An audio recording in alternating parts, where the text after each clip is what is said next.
quantas pessoas que têm me procurado para trabalhar várias questões, né, de fundo emocional, e uma delas é a dificuldade em encontrar um parceiro ou não aceitar o término de um relacionamento tóxico. Sabemos que depois da pandemia, onde todo mundo ficou isolado,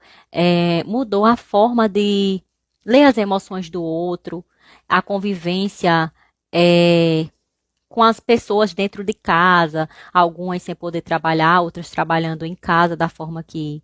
deu, fez com que causasse um estresse, vinha todos os outros problemas que a pandemia trouxe para as famílias.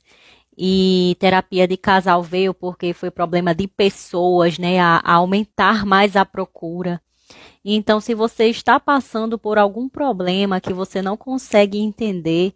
quer finalmente se libertar, não deixe para falar hoje comigo e quando a situação piorar, você já procurar em um descontrole maior.